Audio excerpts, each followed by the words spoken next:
नमस्कार। कार्यक्रम अफसरनामा में आपका बहुत बहुत स्वागत है। और आज इस कार्यक्रम में हमारे साथ एक ऐसे युवा आईपीएस ऑफिसर हैं जो छत्तीसगढ़ कैडर के आईपीएस ऑफिसर हैं, 2013 बैच के, और वर्तमान में नक्सली प्रभावित दंतेवाड़ा जो ज़िला है और सघन नक्सली प्रभावित ये ज़िला है, उस ज़िले के कप्तान, उस ज़िले के पुलिस अधीक्षक की भूमिका वो निभा रहे हैं। और काम करने का निश्चित तौर पर उनका एक ऐसा अंदाज है जिसने कम समय में सबका ध्यान अपनी तरफ खींचा है। आरंभ अगर उनके करियर की मैं बात करूं तो वो एक पेशेवर चिकित्सक के तौर पर उन्होंने अपनी शुरुआत की। गोवा से उन्होंने एमबीबीएस किया और बाद में जहां तक मैं समझता हूं कि उन्होंने पीजी जो है शायद वो साइकेट्री में किया। ये मैं उनसे जानूंगा जब अभी बातचीत शुरू होगी। और शायद यही वजह है कि चूँकि मनुष्य का मनोविज्ञान समझना बहुत ज़रूरी है और ख़ास तौर से कई बार समाज के वो लोग जो ख़ुद को नक्सली कहते हैं या कोई भी ऐसा कॉज लेकर समाज के हित में हथियार उठाने का दावा करते हैं, उनके मनोविज्ञान को समझना भी बहुत ज़रूरी होता है। और शायद यही वजह है कि वो इस दृष्टि से भी काफ़ी आगे हैं।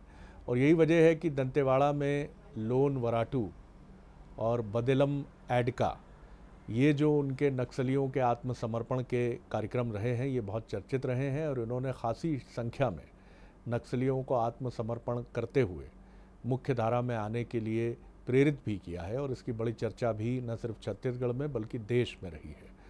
तो आज हम जानेंगे, उनके साथ एक सफ़र शुरू करेंगे अफसरनामा का।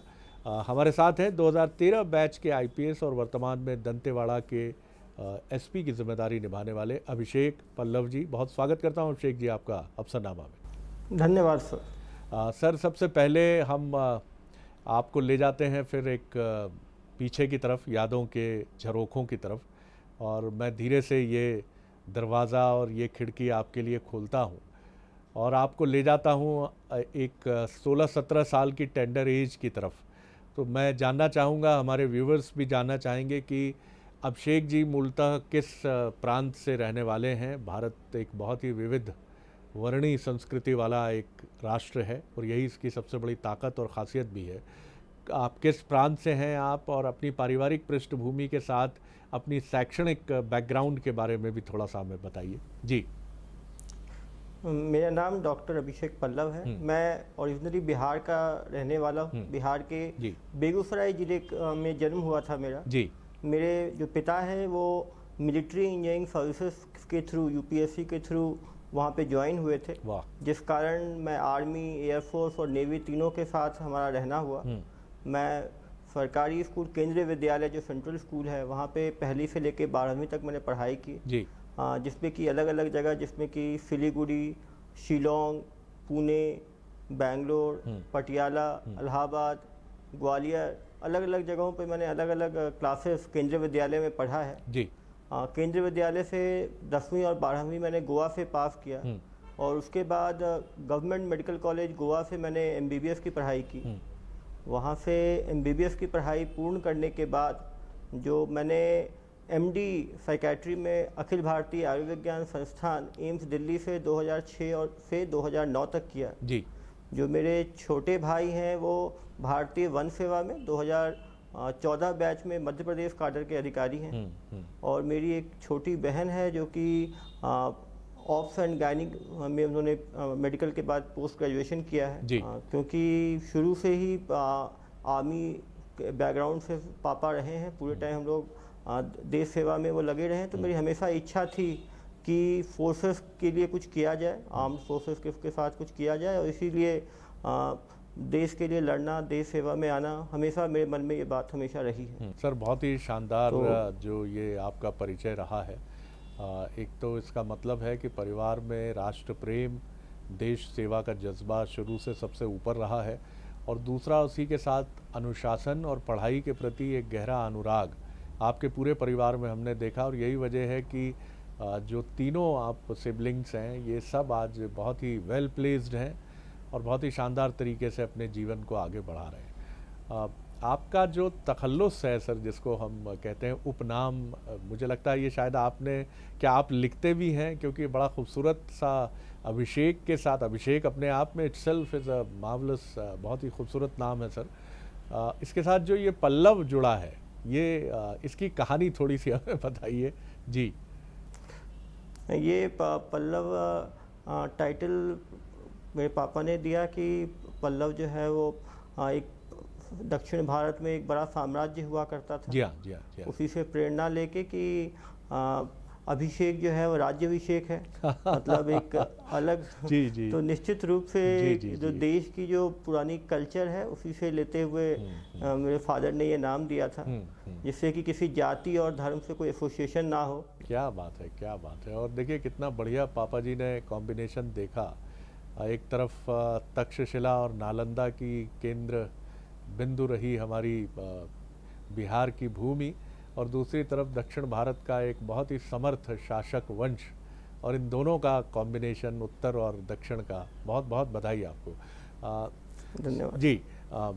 जब आपने शुरू किया अपना पढ़ाई लिखाई का सिलसिला, और MBBS गोवा से करने के बाद फिर साइकियाट्री में आपने MD किया एम्स से, तो इसी दौरान क्या अखिल भारतीय सेवा को लेकर एक आकर्षण उत्पन्न हो रहा था, या किसी आपके मित्र ने या परिवार में ही कोई इंक्लिनेशन आया कि अभिषेक जी आपको इस तरफ आना चाहिए?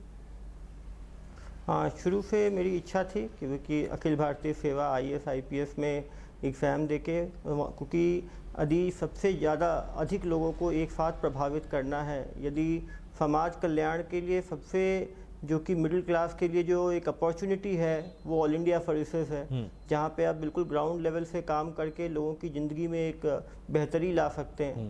तो शुरू में मेडिकल में मेरा चयन हुआ, तो क्योंकि मेडिकल में भी काफ़ी लोगों की भलाई की जा सकती है, बहुत ही नोबल प्रोफेशन है जी। तो MBBS करने के बाद एक स्पेशलाइज प्रोफेशन के लिए मैंने साइकेट्री चुना, क्योंकि उसमें लोगों की मनोदशा समझना, लोगों की मनोभावना समझना, क्योंकि बहुत ज़्यादा इंडिया में साइकेट्रिक इलनेस को लेके, स्ट्रेस को लेके एक स्टिग्मा है, तो उस बात को समझना, उसके लिए मैंने साइकेट्री की 3 साल की पढ़ाई की, और जैसे ही मैंने अपनी पढ़ाई पूर्ण की साइकेट्री की एम्स से, तो मैंने UPSC का अटैम्प्ट दिया, और मैं लकी रहा कि पहले अटैम्प्ट में ही मेरा IPS में सिलेक्शन हुआ, और उसमें भी मैंने छत्तीसगढ़ काडर चुना, क्योंकि ये सबसे ज़्यादा चैलेंजिंग काडर है।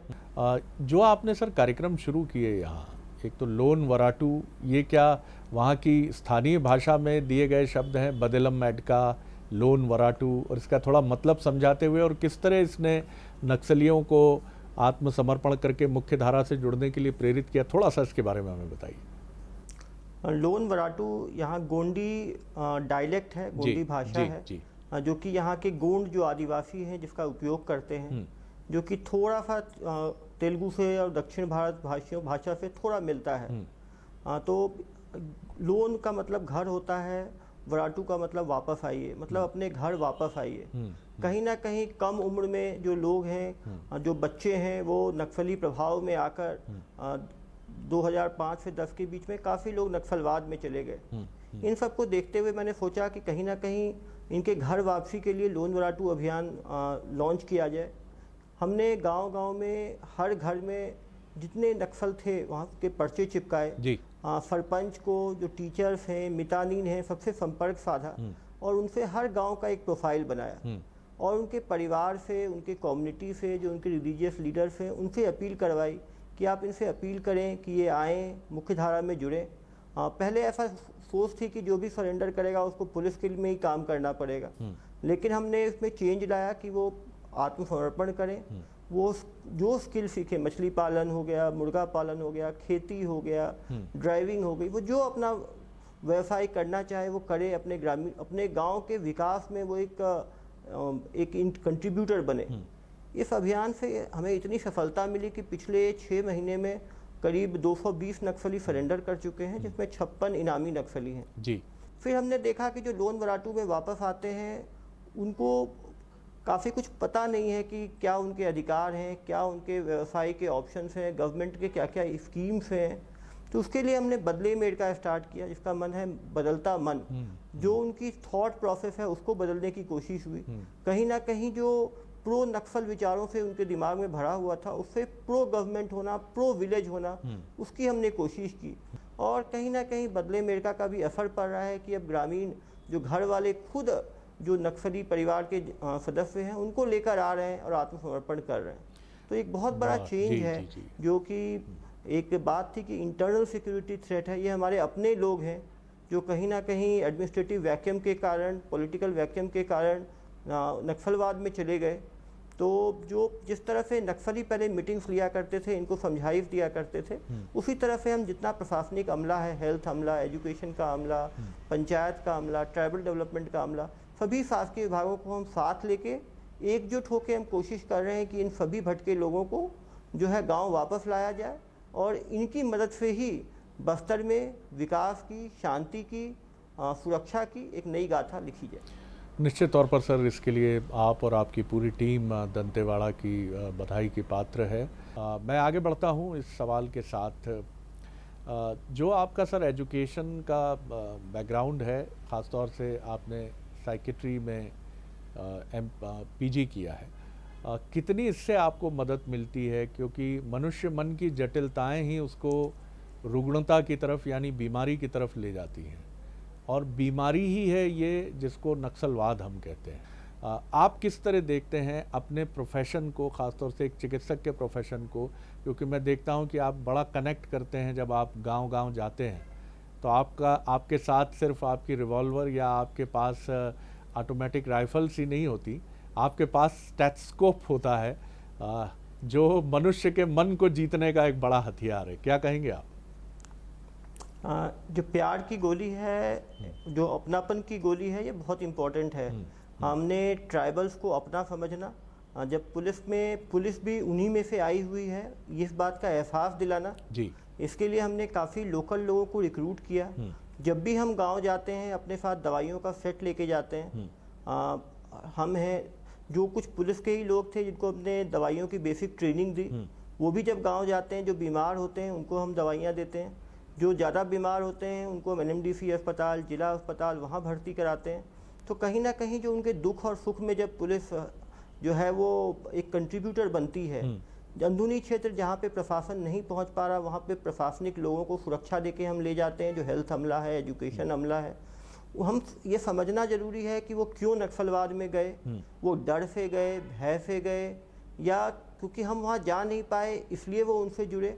तो कहीं ना कहीं जो कांटेक्ट है बाहरी दुनिया से, जिससे उनको डिस्कनेक्ट कर दिया गया जानबूझ के, कॉन्स्पिरेसी के तहत सड़क काट दी गई, मोबाइल टावर्स गिरा दिए गए, वहाँ पे स्कूल्स तोड़ दिए गए, हॉस्पिटल्स तोड़ दिए गए। तो हमने ये देखा कि ज़्यादा जो लोग, काफ़ी ज़्यादा जो परिवार थे वो भी कहीं ना कहीं नक्सलवाद से जुड़े हुए थे। तो उनको समझाइश दी गई, और मन में बदलाव आने में समय लगता है, इस बात को हमें समझना पड़ेगा। पहले कहीं भी छोटा सा एक ब्लास्ट होता था तो जो आसपास वाले ग्रामीणों को पकड़ के ले आना, उनको केस बनाकर जेल में बंद कर देना, उसमें हमने चेंज लाया। जो सॉफ्ट पुलिसिंग होती है कि कोई ब्लास्ट यदि हुआ तो हम पता करें कि किसने किया, जिसने जितना कड़े काम किया है उसको उतनी ही सज़ा मिले, और सज़ा से ज़्यादा रिफॉर्मेशन की कोशिश हो। जो पनिशमेंट मॉडल है उसमें ट्राइबल्स क्या है, काफ़ी इमोशनल होते हैं, वो अपने जल जंगल ज़मीन से काफ़ी जुड़े होते हैं, नक्सली उसी के लिए उनको यूज़ करते हैं। तो कहीं ना कहीं उनके जल जंगल ज़मीन, उनके कल्चर को यूज़ करके उनको मुख्य धारा में लाना, उसकी हमारी तरफ से कोशिश हुई। जो हेल्थ है वो बहुत इंपॉर्टेंट फैक्टर है, क्योंकि जब कोई बच्चा बीमार होता है, कोई महिला बीमार होती है और वो दवाई से ठीक हो जाता है तो काफ़ी हमसे जुड़ता है।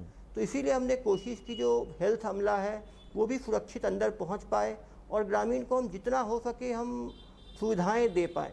और मुझे बहुत खुशी है कि पिछले 2 साल में कम से कम 250 से 300 लोकल यूथ जो ट्राइबल्स हैं वो हमसे जुड़े हैं।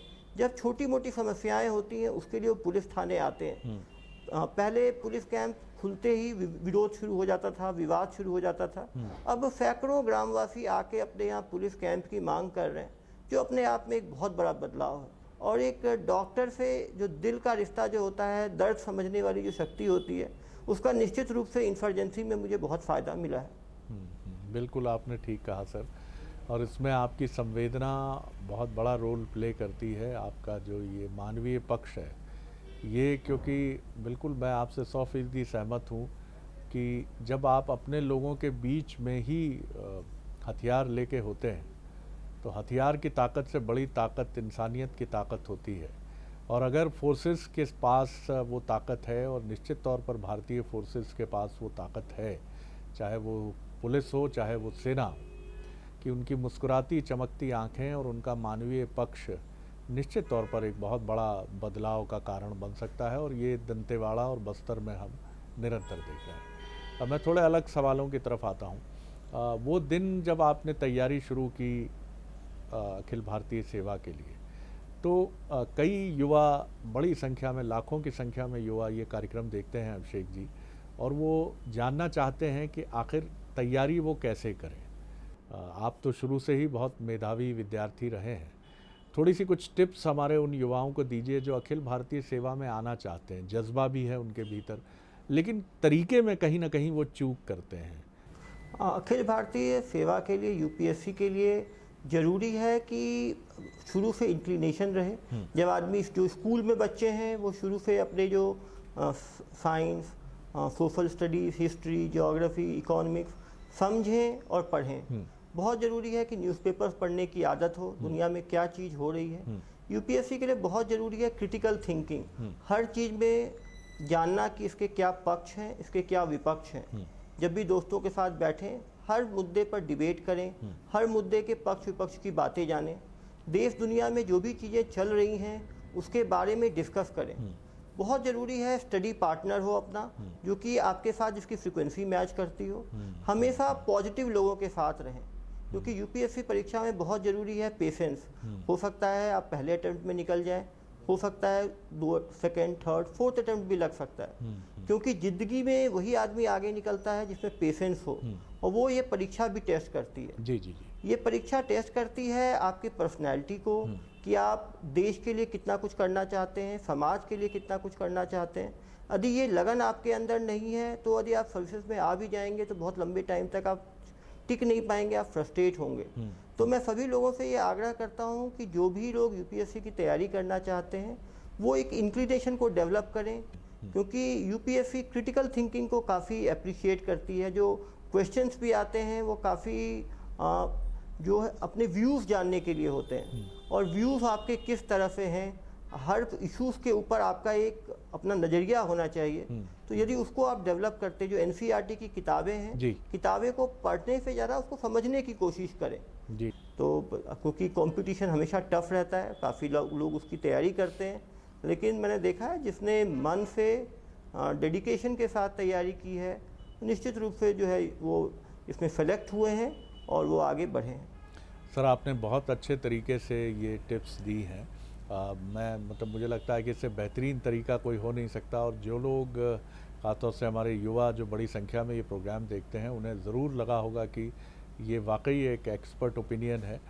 सर, जब आप इंटरव्यू में पहुंचते हैं तो इंटरव्यू में कई बार आप ओवर स्मार्टनेस की वजह से बड़ी हैविली कीमत चुकाते हैं, बहुत भारी कीमत आप उसकी चुकाते हैं, या कई बार आप अपने डर की वजह से बहुत भारी कीमत चुकाते हैं। चूँकि आप खुद एक साइकेट्रिस्ट हैं, आपसे बेहतर ये कौन समझेगा। तो ना ओवर स्मार्ट होना है और ना ही डरना है, इसके बीच में कहीं एक बैलेंस बनाना है, जिसमें आप एक न्यूट्रल लाइन पर खड़े होते हैं बहुत ईमानदारी के साथ। आप कितना मानते हैं कि इंटरव्यू में इस स्पिरिट का होना बहुत ज़रूरी है?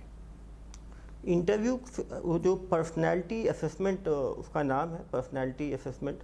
यूपीएससी देखती है कि सिविल सर्वेंट के रूप में जो जो पर्सनैलिटी ट्रेट चाहिए वो आप में है कि नहीं है, ईमानदारी आपके अंदर है कि नहीं, आप डिफरेंट सोसाइटी के डिफरेंट सेक्शंस हैं उसके लिए आप सेंसिबल हैं कि नहीं है, आप में अकाउंटेबिलिटी है कि नहीं है, आप में पोलाइटनेस है कि नहीं है। इंटरव्यू में बहुत ज़रूरी है कि आदमी जो है फर्म रहे, अपने व्यू को रखे, क्योंकि बहुत ज़रूरी है कि एक व्यू भी होना चाहिए। ऑप्टिमिज्म बहुत ज़रूरी है कि आदमी ऑप्टिमिस्टिक रहे, आदमी जो है डिलीजेंट रहे, मेहनती रहे। ये सब चीज़ें जो इंटरव्यूअर होते हैं, जो कि मेंबर यूपीएससी होते हैं, काफ़ी लंबा एक्सपीरियंस होता है उनके पास लोगों को इंटरव्यू करने का। जो थियोरेटिकल नॉलेज है वो पहले ही मेंस एग्ज़ाम में चेक हो जाती है, तो वो इंटरव्यू में इन सब चीज़ों को चेक करते हैं कि जब स्ट्रेस होगा तो ये व्यक्ति कैसे हैंडल कर पाएगा कि नहीं कर पाएगा। जब कोई सिचुएशन वो देते हैं, इस सिचुएशन में आप क्या करेंगे, जिससे वो जानना चाहते हैं कि आपके अंदर क्या चीज़ है, क्या आप एक सिविल सर्वेंट के रूप में उस चेंज को ला पाएंगे, आपकी हैंडलिंग कैसी है सिचुएशंस की, आपका पब्लिक इंटरेक्शन कैसा है, आपका लोगों के प्रति सोच कैसी है। सभी से मेरा आग्रह है कि जो भी उनका है वो सच बोले, कॉन्फिडेंट होके बोले, क्योंकि बनावटी चीज़ें में क्या है, वो कॉन्फिडेंस की कमी आ जाती है, तो कहीं ना कहीं वो पकड़ में आ जाता है। निश्चित तौर पर ये भी एक बहुत महत्वपूर्ण टिप्स आपकी तरफ से है कि आप ईमानदार रहिए और अलग अलग जो परिस्थितियां हैं उनको लेकर आपके व्यक्तित्व की परख इंटरव्यू में की जाती है। तो एक व्यू पॉइंट रखिए, जैसा डॉक्टर अभिषेक हमें बता रहे हैं कि व्यू पॉइंट होना बहुत ज़रूरी है और आशावादी नज़रिए के साथ अपना व्यू पॉइंट आपको रखना है। सर, मैं एक व्यक्तिगत प्रश्न लेकर आपके सामने आ रहा हूँ। जीवन संगिनी जो आपकी हैं वो मेडिकल फील्ड से हैं, जैसा आपने हमें बताया, तो ये एक अरेंज मैरिज रही या लव मैरिज रही? ये हमारा अरेंज मैरिज था, लोग पहले से जानते थे, दोनों मेडिकल में ही रहे हैं। वो भी डर्मेटोलॉजिस्ट हैं। अपनी करियर में दिल्ली में प्रैक्टिस करने के बाद दिल्ली को छोड़कर वो मेरे साथ दंतेवाड़ा में आई। हमने यहाँ साथ में काफ़ी सारे मेडिकल कैंप्स इंटीरियर एरियाज में लगाया और कहीं ना कहीं जो गरीब, जो समाज का अंतिम व्यक्ति है, उसकी सेवा करने का हम लोग को यहाँ मौका मिला। मेरी धर्मपत्नी खुद भी जिला अस्पताल में कार्यरत है। मेरा एक बेटा है 8 वर्षों का, वो भी यहाँ पे छोटे से एक मिशनरी स्कूल में पढ़ रहा है। तो कहीं ना कहीं कोई जगह छोटा बड़ा नहीं होता, आप बच्चे को किस तरह की परवरिश देते हैं वो एक इम्पॉर्टेंट होता है। मैं खुद भी छोटे छोटे जगह में पढ़ के बड़ा हुआ हूँ। जो यहाँ अपॉर्चुनिटी हम दोनों को मिली है समाज के अंतिम व्यक्ति के कार्य करने के लिए, ये कहीं बड़ी जगह पे वो अपॉर्चुनिटी नहीं मिल सकती। दिल्ली जैसी जगह में हज़ारों डॉक्टर्स हैं, वहाँ पे जो भी पैसा पेमेंट करेगा वो किसी भी बड़े कॉर्पोरेट हॉस्पिटल में जाके दिखा सकता है, लेकिन यहाँ पे उन लोगों को हम देख पाते हैं, उन लोगों के लाइफ में चेंज ला पाते हैं जिनको देखने वाला कोई नहीं है। ये अपने आप में लाइफ में एक बहुत बड़ी सेटिस्फैक्शन है। कमाल है सर, यही भारत की ताकत है और यही अभिषेक जी और उनके पारिवारिक संस्कारों की ताकत है कि किसी कंपैरिजन से परे वो बहुत खुश हैं। क्योंकि ये बिल्कुल ठीक बात है कि दंतेवाड़ा मेट्रो नहीं है, वो एक नक्सली प्रभावित ज़िला है जहाँ सरल भोले आदिवासियों की आबादी है, लेकिन यहाँ जो अनुभव है शायद वो दुनिया के किसी भी नामचीन शहर में नहीं है। जो दंतेवाड़ा में है वो कहीं नहीं है। इसलिए सलाम है दंतेवाड़ा को भी और आपके परिवार को और आपको भी। सर, आगे आप किस तरह जीवन को देखते हैं? जितना मैं आपसे बात करके समझ पाया हूँ, एक बहुत सहज, सरल, बहुत सरलता से आप जीवन को देखते हैं। कोई जटिलता, कोई कॉम्प्लेक्सिटी आपके जीवन में आप नहीं रखते हैं और इसका श्रेय आपके बाबूजी और आपके माताजी को भी जाता है कि जिन्होंने ये संस्कार आपको दिए। फिर भी मैं एक आपकी भविष्य की फ़िलॉसफ़ी और जीवन को किस तरह आप आगे देखते हैं और क्या कुछ सपने भी आपने देख रखे हैं, कुछ हमारे साथ शेयर करना चाहें तो? मेरी हमेशा कोशिश रहेगी कि जो हरा बस्तर, हरिहर बस्तर है, जंगल, जहाँ की प्राकृतिक खूबसूरती है, कहीं ना कहीं नक्सलवाद के लाल डंक से यहाँ पे खून खराबे से पूरी धरती लाल हो गई है। मेरा ये सपना है कि जब मैं दंतेवाड़ा छोड़ूं तो ये दोबारा वैसे ही हरिहर प्राकृतिक सुंदरता वाला बस्तर छोड़कर जाऊं और यहाँ शांति, समृद्धि आए। जो यहाँ के जो लाखों लोग हैं जो कि देश दुनिया से बिल्कुल कटे हुए हैं, वो पढ़ पाएँ, वहाँ उनका स्वास्थ्य सुधर पाए और वो एक इन्फॉर्म डिसीजन ले पाएँ और कहीं ना कहीं देश की जो समृद्धि है उसमें अपना एक योगदान दे पाएँ। और जिस तरह से पंजाब में टेररिज्म एक इतिहास हो गया, मध्य प्रदेश में डकैत जो है वो एक इतिहास हो गया, बस्तर में भी जो नक्सलवाद है वो एक इतिहास बन जाए, ऐसी मेरी भगवान से आशा भी है और मेरी प्रार्थना भी है कि एक शांत बस्तर छोड़कर मैं यहाँ से मेरी प्रस्थापना वापस बाहर हो तो एक शांत बस्तर में छोड़कर जा पाऊँ, जिससे मुझे खुद को एक सेटिस्फैक्शन मिले कि बस्तर में जब मैंने कार्य किया तो लाखों लोगों की ज़िंदगी में कुछ सुधार आ पाया। बिल्कुल अभिषेक जी, और बहुत अच्छा लगा आपसे बात करके। आपकी सहजता, सरलता, इसको न सिर्फ हमने महसूस किया बल्कि व्यूअर्स भी महसूस करेंगे जब वो इस कार्यक्रम को देखेंगे। मैं बहुत शुभकामनाएं देता हूं आपको, आपके भावी प्रशासनिक एक पुलिस अधिकारी के करियर के लिए। बहुत बहुत धन्यवाद अफसरनामा में बातचीत करने के लिए, बहुत शुक्रिया। धन्यवाद सर। अफसरनामा में इतना ही, अगली बार एक और अफसर को लेकर आपसे मिलेंगे। बहुत बहुत धन्यवाद, नमस्कार।